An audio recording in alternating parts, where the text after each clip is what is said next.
When I was 7 years old, I gave my life to the Lord. When Kristin Tremba was young, her spiritual focus was clear, but her self-image was more difficult to establish.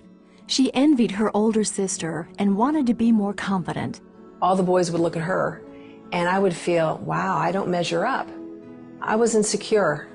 I grew up in the 70s where tomboys were fashionable, and I thought, I wish I was more like them. I wish I was more athletic. I wish I was more confident. Kristin also longed to be closer to her family. Even though I knew my mom loved me, I knew my sister loved me, we never just stopped and connected emotionally with each other, and I needed that. And so that emptiness was kind of like a hunger that I needed filled. In high school, Kristin got involved in lots of activities and was a cheerleader. She dated a lot, looking for the emotional connection she lacked in her family. But something was wrong. I wanted boys to look at me and desire me. And then when finally boys would ask me out on a date, I noticed that I was kind of numb in their presence. I wasn't excited to go out with them. There was a disconnect there, and it bothered me.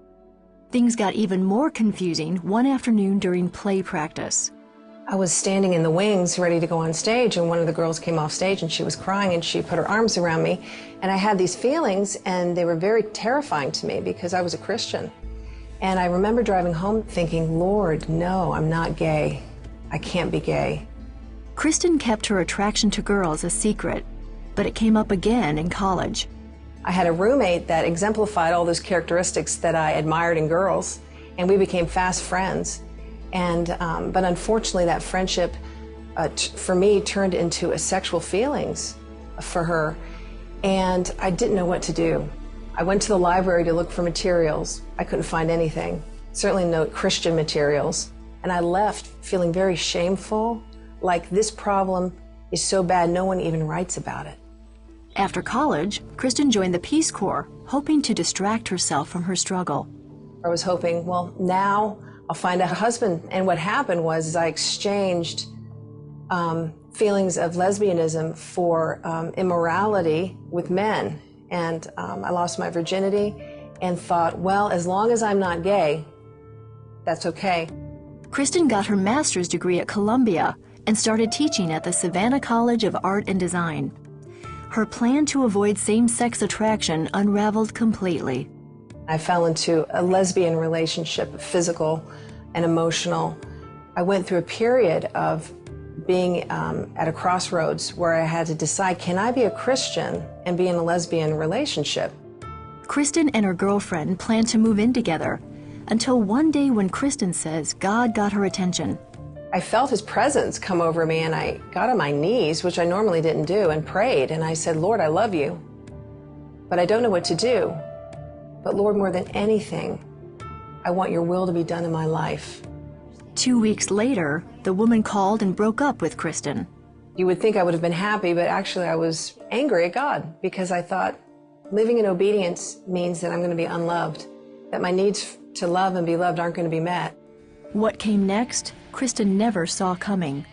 I was driving down the road one day. I was smoking a cigarette and listening to Alanis Morissette on the radio, and I got hit by a truck. The car was totaled, but I was fine. And I thought, Lord, I can't believe I'm still alive here, but part of me wishes I wasn't. And I just started to break down. And wouldn't you know, I crashed right in front of an apartment where I had prayed with some Christian women. And they came out into the street, and one of them put her arms around me and started to hug me.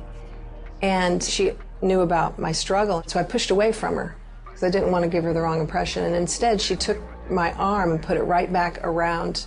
And it was like God telling me, Kristin, I have not come to deprive you of love, but to give it to you. But let me give it to you in my way. From that moment, Kristin says that everything in her life changed. I loved the Lord. I just didn't trust him to take care of me, like a good father would take care of his daughter. But at that moment, I knew I could. Kristin began to study the Bible in earnest. What God was teaching me is come to me. And so I did. I allowed the Lord to love me in those deep places where I had felt unloved.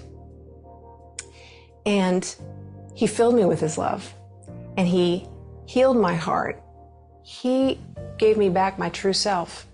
You know, some people say, you're denying your true self, Kristin. And I want to say, oh, you're so wrong.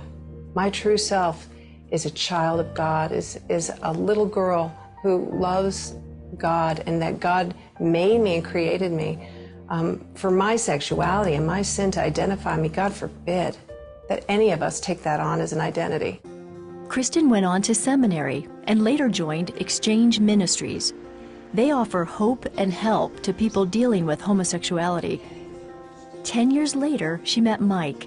What I had with my husband is a peace that I never had, a peace and a joy that I never had in those other relationships. Today, Kristin and Mike are happily married and have a daughter of their own. Kristin wants others to know that God is there for them. The world says that you have to be ruled by your feelings and to have them met on your own terms. And God says, no, come to me. I have everything for you because I created you. I designed you. I know what's best for you.